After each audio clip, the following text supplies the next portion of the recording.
It is my great privilege now to introduce the very first speaker of the centenary year retreat. In many ways, I feel this is not the first retreat, at least this side of the hall. I see so many familiar faces. We've already been through one women's retreat, and this really feels like a beautiful segue into our main retreat. So we have with us today Dr. Indumathie Thanasingam Kolluru. Originally from Sri Lanka, she was personally chosen by Bhagawan to join his institution for the 11th grade. She is an alumna of the Anantapur campus, where she had the divine good fortune of spending 7 sacred years, from intermediate all the way to post-graduation. A doctor of holistic medicine and a certified health and life coach in the USA, she was blessed to serve in Swami's healthcare mission for nearly 3 decades. Under Swami's direct guidance, she joined the Sri Sathya Institute of Higher Medical Sciences, Prasanthigram, at its inception and lovingly led the Dietary Department at its head until 2017. Prasanthi Nilayam has been her spiritual home, where she was divinely blessed with a residence within the ashram. She now resides in Dallas, Texas with her husband. Welcome, Dr. Kolluru, and we are looking forward to hearing from you. Sai Ram. Om Shri Sai Ram. Offering myself with love and gratitude at the divine lotus feet of my most beloved Sai Ma. Respected elders, thank you. Respected elders and my dear brothers, sisters, and children, my loving Sai Rams to each and every one of you. Not yet. I deem it a great blessing to be with you all today as part of this sadhana camp, the centennial year retreat, as an offering to love and gratitude to our most beloved Swami. I am asked to share my experience as a Sai daughter. I pray to Swami to speak through me. To me, Swami is Mother of mine, you gave to me all of my life, the love of million mothers. I owe everything I have to you, Mother, Sai, Mother of mine, Mother, sweet Mother of mine.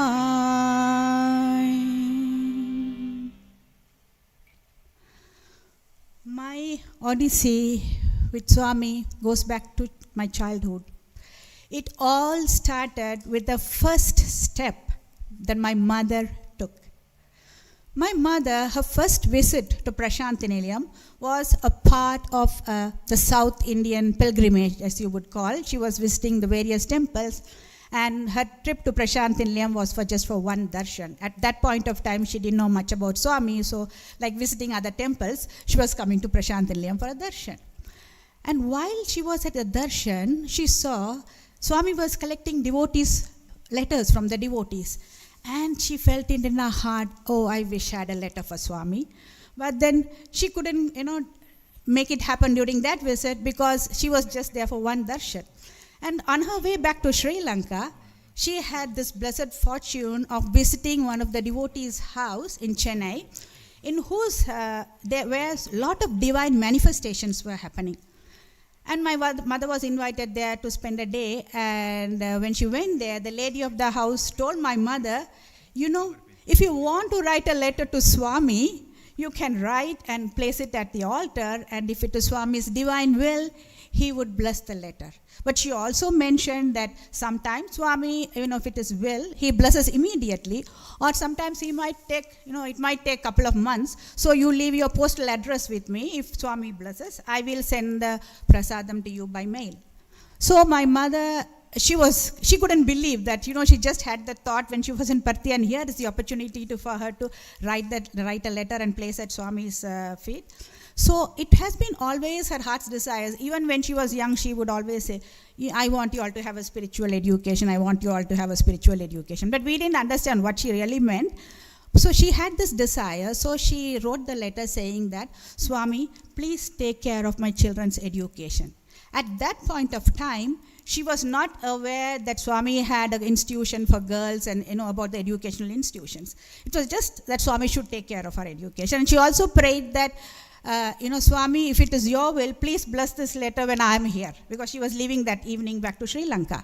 So after that she had her lunch, and then before leaving they go back to the puja room, and to her joy and gratitude, there was a spray of vibhuti in the puja room.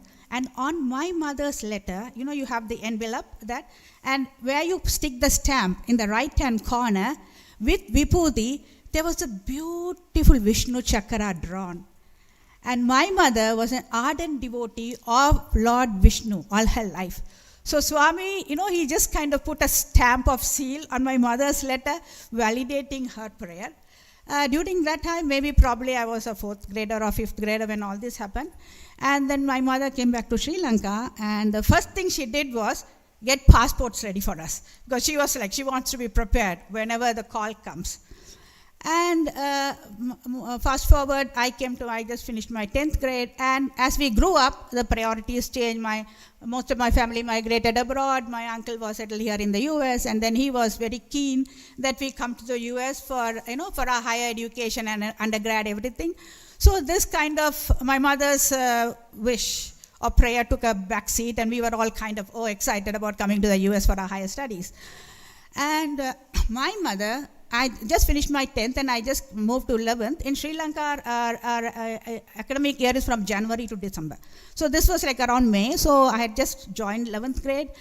And my mother was she was getting ready to come to India. And she was leaving the very next day. She was all set to go. And that night we were all having a family dinner. And my mother, suddenly she says, you know what, Indu, I feel very strongly that you should join me on this trip. And all of us were taken aback because this was never discussed. And I was in the 11th grade, which is very crucial for us because we have an all-island exam. And then, end of the year, my entire future, my career depends on that. And you don't take a vacation just like that to go make on a trip to India. That was like unthinkable. And for my mother to come up with such an idea, it was, me and my father, we couldn't really, but my mother there was no arguing or talking to her. Our priorities might change and our, way of thinking might change, but the Lord does not forget the ardent desire or prayer of His devotee. So the next day, I had my passport ready, as I told you. The next day was a roller coaster ride. We went, just got everything ready in less than 24 hours. I wouldn't say we got everything ready. Everything just fell into place. And I was on a plane to India, less than 24 hours. And we came to Bangalore, so it was May, so Swami was in Whitefield, and that was my very first visit to Swami and India. And it was during admission time, I think, so a lot of students were there, and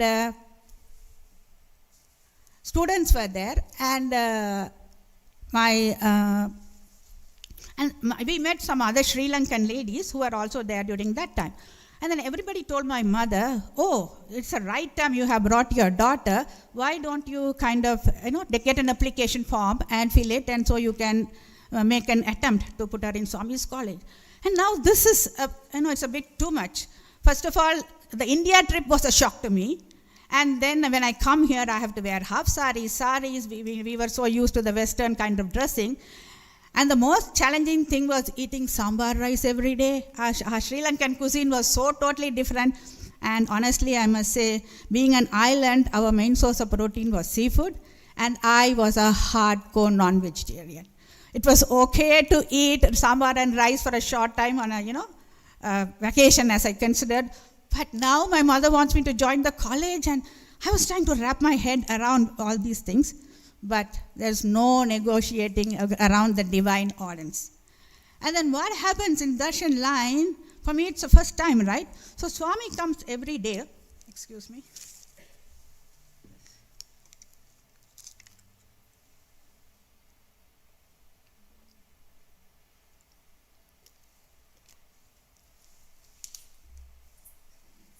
Sorry about that. He comes every day and I get beautiful Pada Namaskaram. And I was not aware. Not only that, at night, again, I get Pada Namaskaram. Every day, it is not like a dream, it's like a reality, And I thought, everybody who comes to have Swami's darshan, probably this is what happens to them.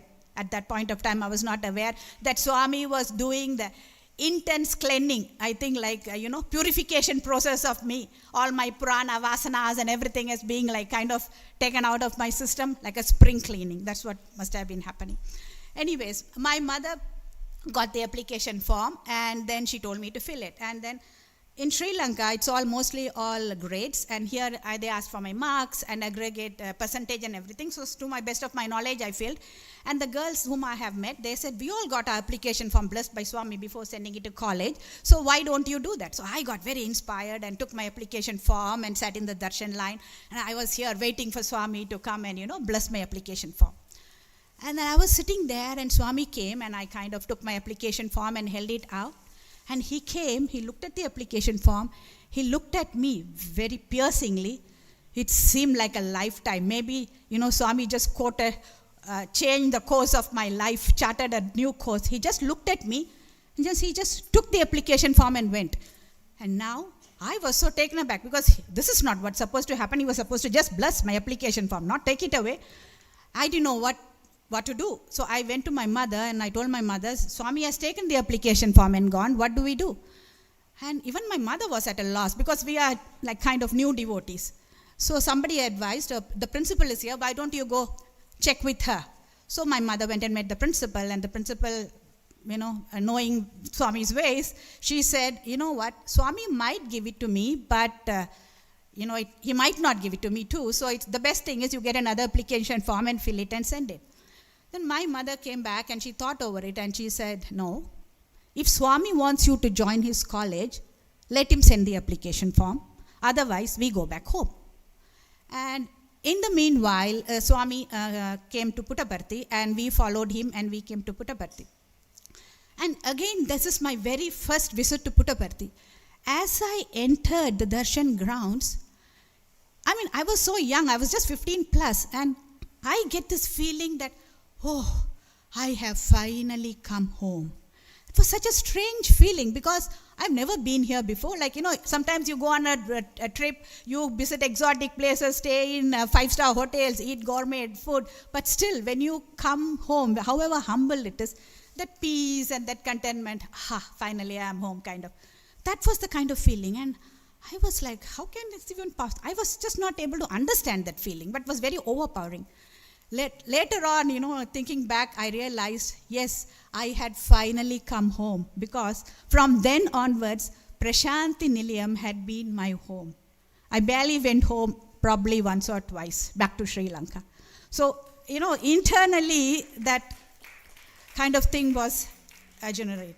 So, being there, my mother went to the college to check what has happened, and principal said, yes, we have received the application form, but we need the mark sheets and the other documents to process our application, and I should get them before the closing date. And there was barely 10 days for the closing of that, last date for the application to close. And those days it's not an era of cell phone or electronic thing.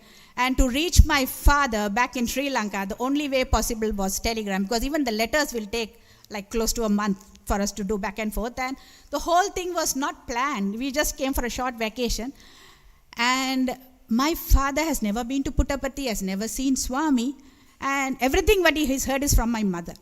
So he was totally, people go to UK to study, USA to Anantapur to study, to send his daughter, he was totally, at a loss. He didn't know what to do. He thought my mother was being very impulsive, taking, kind of decisions on her own and not knowing what she's doing. So he just kind of sat quietly on it.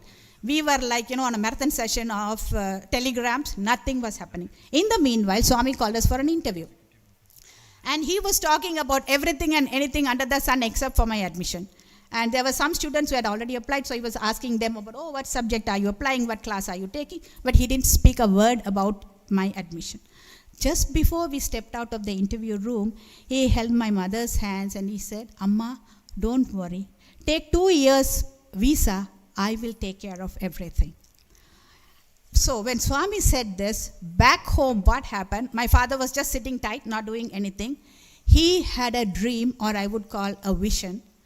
Swami went in my father's dream and took him around the Anantapur college and showed him the college and said, this is where your daughter is going to study and she'll be safe. After that, the very next day my father went, I forgot to mention. In the meanwhile, those days Swami used to directly deal with everything. They would inform Swami, this is admission, these are the girls selected, this is the closing date. Swami postponed the closing date to 10 days later. And all my certificates came direct to college 1 day prior to the closing date. And that is how I joined Swami's college. And after I joined the college, the greatest challenge for me was Sanskrit. Sanskrit was my second language, and I had never studied Sanskrit in my life. And all my classmates have been studying Sanskrit since their 6th grade. And here I didn't even know the alphabets. And my Sanskrit teacher was a renowned scholar, an elderly gentleman, probably in his late 70s. And he understood my predicament that I was not able to follow the class, and I had to write my 11th grade public exam in Sanskrit. I really venerate him. He was a living example of Acharya Devo Bhava. He would stay back every day after college and teach me the letters. Here I was learning with so much of love and patience. Even though I was giving up, he didn't give up on me. And with his love and guidance and Swami's grace, in that short span of time, I was able to master. I wouldn't say master, at least I came to know about the language, and I was qualified to write the exam and pass the exam well, thanks to my teacher and Swami's grace. Still today, that memory is really very fresh in my memory. Then, one of the very beautiful experience that we had was, every time when we come to Puttaparthi, especially for Swami's birthday, Swami would distribute saris for the girls. And just like a mother, it's not that he just brings some sari and gives it to you. He will bring it out, show you to see how pretty it is. It has this color and beautiful border, this print and all that. So that was my very first birthday celebration, and Swami brought the sari. It was beautiful, like a gold and orange sari with maroon prints. And then Swami said, you know what, my girls will look like butterflies in this sari. It was a very fine print. And then he gave the saris, and we were all so happy. He went inside. We were like 400 plus of us. He went inside and he came back again with some small packets. You wondering, what is that Swami is bringing now? He came and he started to distribute again. What do you think it was? Can you make a guess? It was the underskirts, matching underskirts for the sari. Because this is of a fine print. Who would think but a mother? And also, even that, nothing is too small a detail for Swami. And when he was distributing, our thought was, oh my God, this, because Swami is just distributing at random, right? It's not that he says, okay, 4 feet girls, all come front. Here, this is a petticoat for you. Or, he was just distributing it at random to all of us. We thought, okay, now when we have to go, because this was just 1 day before the birthday, who all has needle and thread? We might have to let down the skirt, or we might have to tuck it up, or, side. We were all worried about that. We went to the dormitory, and all of us tried the skirts. The short girls, the tall girls, the thin girls, the fat girls. It was tailor-made to fit us. It was our own skirts. None of us made any modifications. That is our mother, Divine Mother, 400 girls he had to think of, and his divine tailors had to kind of quickly make the adjustments for us to fit us. Next day birthday, we were all really Swami's butterflies. And on another occasion, we were attending some Narayana Seva, not Narayana, sorry, Grama Seva. And the final day, Swami wanted us to wear a scarf to have a uniform. So he brought the scarves and he distributed the scarf to all of us. And then, again, the Divine Mother, the Million Mother, goes back in and comes back with a big brown paper bag. And you know what he says? I gave you the scarf, but how would you pin it together? I brought the safety pins. Safety pins. You know? So that level he goes. And he brought the safety pins, so we held out kind of a tray. He put his hands and he kept, 2-3 times he dropped the safety pins in the bag. So we took the whole thing to ma'am's room, and first we thought, the pins look less, the scarf looks so many. Will everybody get a pin from Swami? We thought we'll get some more pins mixed with everything, and so everything will have the divine touch pin it. Then on second thoughts, madam was wiser. She said, no, I think you better start pinning. We'll see as it goes. We started pinning, one scarf pin, each scarf a pin, each scarf a pin, last scarf, last pin. Not a pin more, not a pin less. Even safety pins. That mind, everything is a lesson that Swami teaches us. Nothing is too small a detail that, we have to pay attention and take care of. This has been a constant, everything he does, it's a constant lesson. And then on one particular interview, I was in a group with some aunties and with Sri Lankans, and we were all sitting together. And, that auntie always carries a, white hanky in her notebook. And I asked auntie, why would, she said, no, in darshan lines when Swami materializes, I'm waiting for an opportunity. When Swami materializes Vibhuti, everybody gives a hanky. But I want to give the hanky to Swami and tell him, Swami, wipe your nose. I thought, she has a very strange desire or request or prayer or whatever. And then the very next day, we get an interview. And then Swami materialized Vibhuti and he gave it to everybody. And then he just came to me and he was about to give the Vibhuti in my palm. He stopped and then he looked at me and he kind of put the Vibhuti on my forehead. I guess then my destiny was in his hands with that touch of his. And then as usual, Swami was looking to see for a hanky, and this auntie forgot all about her resolve and she took her hanky and gave it to Swami. Swami took the hanky and he was about to wipe his hands. He paused, he looked at her, gave her a very mischievous smile and took the hanky to the nose and made such a big noise and nicely rubbed his face and then gave it to her. He didn't wipe his hands. He gave it back to her. So there, even a casual, mention or a small talk that we say in jest or, in a passing way, also he is aware at all times. He just, that's a lesson that he taught each and every one of us there that, I am present with you all constantly, even when you all are having a lot of fun. That is Swami for us. So, another occasion that comes to my mind was, at one particular time we had gone for darshan from the college, and this is very close to my heart. Usually, we go for breakfast in 2 batches. One batch will go, the very interested and very enthusiastic girls will get ready early, go for breakfast before darshan, and they'll be ready for darshan. The lazy people like me, we are in the second batch. We go for darshan first, and then we go for our breakfast to the canteen. So we are like 2 batches. So I always belong to the second category of going for the breakfast late.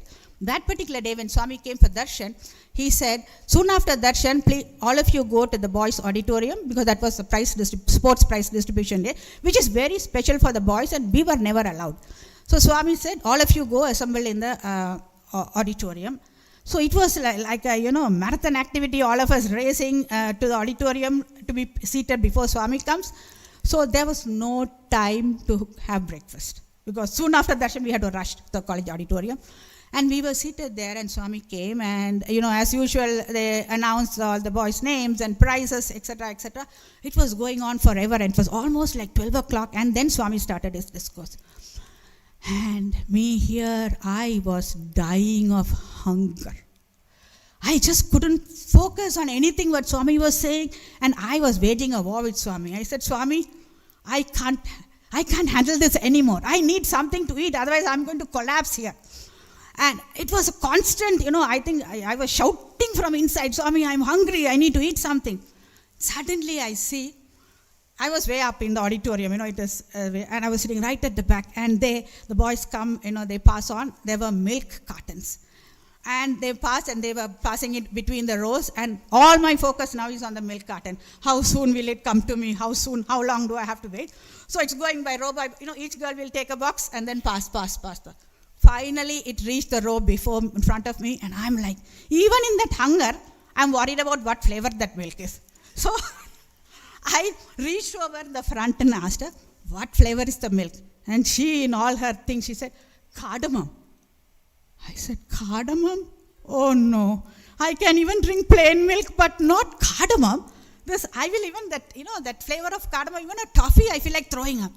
I thought this is ultimate punishment. First of all, I'm so hungry, and finally the milk comes, and that too cardamom. This is I cannot, accept this. And anyway, I was so hungry. The box came. I was so dejected, so angry. Every possible emotion a 16 or 17-year-old can have. I took the box, opened it. Am I hallucinating? I took another sip. Chocolate. My most favorite flavor. I thought because in that hunger pangs, I was hallucinating, or my mind is playing tricks. I went on drinking, went on sipping. It was really, really chocolate. I asked her, because it's the same box that has been passed. So I asked the girl next to me, what flavor did you get? She said, cardamom. The girl behind me, this way, cardamom. Behind cardamom, front cardamom. Okay, I didn't open my mouth. I said, thank you, Swami. This is, for me then, at that point of time, was one of the greatest miracle. As a small desire of a 17-year-old, Swami was giving his discourse, but it was for Swami at that point of time, only a million mother can think of such small things. Even our mother would say, come on, drink whatever is there now. You are hungry, drink it. But not Swami. He took care of that, smallest thing of mine. And once more, it was during Swami's birthday, and I was for some reason down in the dumps. I was so unhappy. I couldn't control my tears. I was crying and crying and crying. Birthday celebrations were going on in the Purnachanda auditorium, and Swami was on the stage. And I was sitting way back in the auditorium, and usually when prasadam distribution happens, our assistant warden, Pushpa madam, she used to be in charge for the ladies' side. So the boys, brothers will bring the prasadam from backstage after Swami blesses, and they will hand it over to her, and she would take the prasadam, and some of us were earmarked to distribute the prasadam for the devotees. So I was among one of those that was been given with that responsibility. So that particular day, Pushpa madam got up, it was time for prasadam distribution, and she went to the stage to receive the prasadam. And I was, with my head down crying, so I didn't realize that prasadam distribution had started. And then the other girls who were designated, they all got up and went, and they were there. And the girls around me, they already know that I'm one of them who go for prasadam distribution. Since they didn't see me getting up, they was like, Indu, get up and go, prasadam distribution has started. But I was, because of my low spirits and I was not in a mood, I said, no, I'm sitting way back here. I have to wait through all this crowd, reach the front, go to the front, take the prasadam, distribute. It's okay. Yeah, I'll miss this time. But they wouldn't just let me be. They were like, Indu, go. You have to go distribute the prasadam. They literally kind of, hounded me and got me out of there. And I got up and I just kind of walked through all those students, and they just kind of parted way. And I was just kind of walking, and I just reached the front end of the auditorium. And for those of you who have been there, the VIP chairs are placed parallel to the stage. So the VIP, I just crossed the thing and I reached the VIP chairs, and I was so focused on finding my way and going to the front of the stage, I didn't realize that from backstage Swami had come out and he was on the stage, and suddenly there was so much of commotion. I looked up to see Swami was coming down the steps, down. And I was in such a position, there's no way for me to, hide or do anything, because it is unthinkable for a student to be up and standing and right in the middle when Swami was coming. So there was no way I could cross and go back to the student body, because I have to cross in front of Swami. So I didn't know what to do, how to camouflage myself literally to be anonymous. I kind of got near the chairs and kind of became part of the chair, because I am now in a place where I'm not supposed to be. And even not only my teachers, but even the volunteers there would think, what are you doing here? Right, sitting there. So I was like, Swami, please don't look at me, don't see me. And I was really, and to my, I don't know, bad luck or what, Swami came direct to where I'm seated, and he started to distribute the prasadam to the ladies seated there in the chair VIP. And here I'm all kind of crinkly sticking to the chair, and I'm not even lifting my head because I'm so scared. And then I see Swami's feet coming, and then he comes, and it comes in front of me, and I'm expecting for Swami to pass me and go. He just stops there. And he's there. I didn't know what to do. I look up, and with so much of love and the Divine Mother, Swami is holding out 2 laddus in his hand, and he's telling me, Tisko. I was like a robot. I didn't know what was happening. I just stretched my hand. He gave me those 2 laddus, and then he lifted his robe and he said, Chesko. I was seated right at the end of the auditorium. He just kind of literally pulled me and brought me, because I think I was crying from my heart, yearning for him. And it was his birthday, which it was one of those greatest blessings of my life that Swami showered. Every moment he reinforces the fact that, the love of million mothers. And after I finished my master's, and then Swami called us for an interview. And he said, Swami was talking many things, and he said, become a doctor. So I understood, because after MSc, become a doctor means do your PhD, right? So I understood it at that. And at that point of time, even the hospital was kind of, talk of hospital was there, and they were talking that Swami was going to build a hospital. I didn't focus on becoming a dietitian or anything. I was just thinking, okay, I have to I have to do my PhD. So I thought, so all the vacations we used to spend in Prasanthi Nilayam, and as a blanket permission, Swami used to allow all the final years to stay in Parthi for their vacation, because once they get married and go home, for girls back home, they can, depending on where they get married, they can come back to have Swami's darshan. Many of them don't have that opportunity.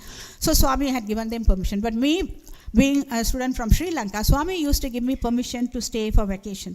And during the vacation, we were totally under Swami's care, because sometimes Gemma Madam will not be there in town. So Swami has to give us permission to stay for our vacation. And whole day during that time, it is like a sadhana camp, because starting from those days, like how we have now sevadals and all were not available. So we used to do everything in the canteen, be it, the plate washing, the chapati rolling, vegetable cutting. So it was like round the clock seva. And whole day we do seva. And the best part is in the afternoon, because it used to be really hot in the mandir. And Swami used to give us permission to stay inside the mandir. So we used to come inside the mandir, and Swami would come upstairs during the afternoons, and we used to have special darshans during the afternoon. So we would charge again to go and do the rest of the work in the thing. So that is how it used to be, whole day and we never felt that, all our vacation is lost in doing seva, this activity. No. It was for us with so much of love and devotion, and we were just looking forward to it every day. And Swami was, every day he will send goodies to our room, cakes, chocolates, ice cream. The secretary of the ashram would come.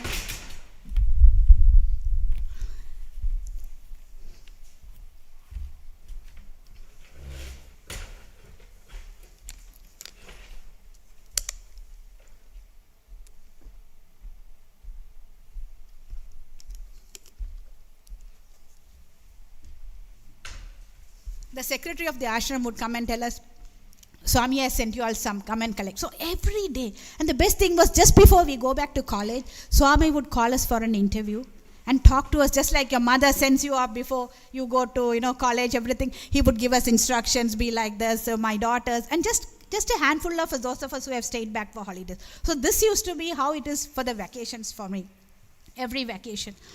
And after I finished my master's, so I wanted to continue my stay in Puttaparthi, so I wanted to do my PhD in India. And then I was getting ready for that, and me being a foreign student, I had to get Indian government permission, Home Department and from Sri Lanka. While all this was going on, some kind of new development came, and they said in the ashram that the girls can't stay for holidays alone. They won't be giving room anymore. So I said, okay, Swami. So that's my whole idea, was that I can stay in Puttaparthi. Now this is your way of, because every small thing that we do, we used to tell Swami, ask Swami's permission. Swami, can we do this? Swami, can we do that? Can we go here? Can we? So everything Swami used to take care. So that particular time I got very upset, and I said, Swami, this is your way of telling me, okay, because my uncle was pressurizing me a lot. You didn't come for your undergrad. Now at least do your PhD, come and do it in USA. So I said, Swami, probably this is your way of telling me. Now I can go to the USA to do my PhD. And I'm not asking you, Swami, I'm telling you that I'm going to the USA to do my PhD. So, because they said I can't stay in Prasanthigram alone. So I had already gone to Bangalore. My brother was in Bangalore then. So I was staying with him, and I was getting ready, because I've told him, I'm going, right? My part is over with thing. So I was getting ready to the TOEFL and GRE and getting application forms down, trying to fill out to do my, to try for my admission here. And then, out of the blue, I get a telegram from Gemma Madam, come immediately, Swami is calling. Now, that came to my brother's office address. Even I was not aware of the address. Till date, I don't know how ma'am got my brother's office address. So I just caught the next bus from Bangalore, and then early morning, that night I reached a hostel. Then ma'am said, Swami has called. Tomorrow morning we are going to Darshan. So next morning we went, and I was seated in Darshan line, ma'am. And when Swami came for Darshan, she said, Swami, you called, I have called the girls, they have come. And again madam made a mention, Swami, I want to say that she is from Sri Lanka. Swami looked at me and he said, go and join the hospital. That's it. I told him I'm going to USA to do my PhD. He didn't give me a choice. He didn't give me a chance. I got a telegram, come immediately. Before I knew it, I was in the hospital. That was 20th November 1991. From then onwards, so we literally started from scratch. In the sense, it was all, hospital was under construction. So Dietary Department, when we went, it was all tiles with a lot of cement mark. We had even white tiles with a blade. We were scratching everything. And we were starting all that. And for the inauguration, we left the hostel. We were there in the hospital till 11:30 in the night. And we were leaving, and we saw everything was, like how a construction area will be, with scaffolds everywhere, not painted properly, no, nothing. And we were thinking, how Swami can inaugurate this place the next day. And next day morning at 5:30 when we come, it looks as if the whole place was transported. Lawn, festoons, only the divine Vishwakarma can work like this. We just couldn't believe it. It was totally transformed. There is no sign that it was under construction. This couple of hours before, we were there. We were witnessing it. It was an unbelievable sight. And we went there, and there were some few patients. We were getting ready for the inauguration, and we made some prasadam for Swami. And after Swami inaugurated, he visited each and every department. And then when he came to the Dietary Department, we had this prasadam, and we said, Swami, please bless the prasadam. We held it to him. And he said, tappaga, definitely. And he put his finger so gently into the prasadam and, took a morsel and just kind of put it in his mouth. He himself accepted it. So from that day onwards, every meal that we prepared is prasadam. We offer it to Swami, and we give it to the patients with the same thing. Before we give, we pray that Swami, all of us, the staff, the sevadals, and all of us who work together, the prayer is that this should nourish the patients, and they should, their hospital-based stay should be very minimal, and they should go back home healthy. So with that thought, in our hearts is how we serve the food. So it is not food, actually, it is prasadam. And from then onwards, and the lesson that Swami gave it to us is, Swami said, each and every patient, you have to treat them like your own, like your mother, sister, brother. If they are admitted in the hospital, how you would take care, the same way you should take care of the patient. So he told us very clearly what is expected of us. And we were all straight from college, and we just went there, and we were like, we didn't have any cooks or anyone. It was all rolled into one. It was totally Swami's grace. And we were cooking for like 80 to 100 people. If you ask me how, I don't know. It is only the divine energy. And, Swami had designated one doctor to come and supervise every day. He would just come go around the different departments and see how we are doing. And then when he came to the Dietary Department, he said, oh, you girls are cooking? I will inform Swami to get a cook for you all. So he went back and he told Swami, it's only the girls, we have to get a cook or somebody. Swami said, don't worry. I have sent my girls. They will manage. So that of Swami's words gave us immense strength. We were working 12 hours, 14 hours. It didn't feel like that.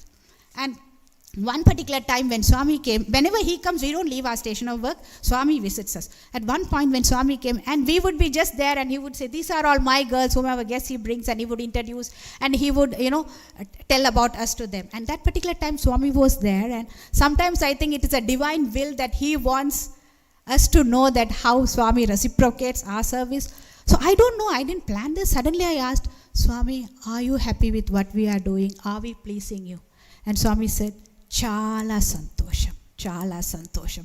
So that was, you can't ask for much more, because our only goal, only thought in our everyday life was just how we can please Swami in every day, whatever small things we do. So, there's lots, but I will just stop here. And I think each and every one of us, our story is His glory. Each one of us have a story. That is His glory. And He has given us this opportunity, this unique opportunity to reflect His glory in every small thing that we do. We don't have to say, we belong to Swami's organization. This is what Swami has said. This is what is expected of us. Not required. Because when we are the living messengers of Swami. Everything that we do, is spreading His love. We walk His message every day. That, whomever we come into contact, that is the takeaway message for that person, whoever is coming into contact with.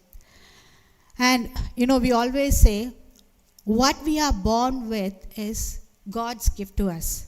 The parents that we are born to, the family we are born into, probably the riches we are born into, the brains we are born with, the beauty we are born with, anything physical, everything you take, we had no choice, right? It was given to us. It was God gift to us. But what we become is our gift to God. He has given us that gift. Jai Sai Ram.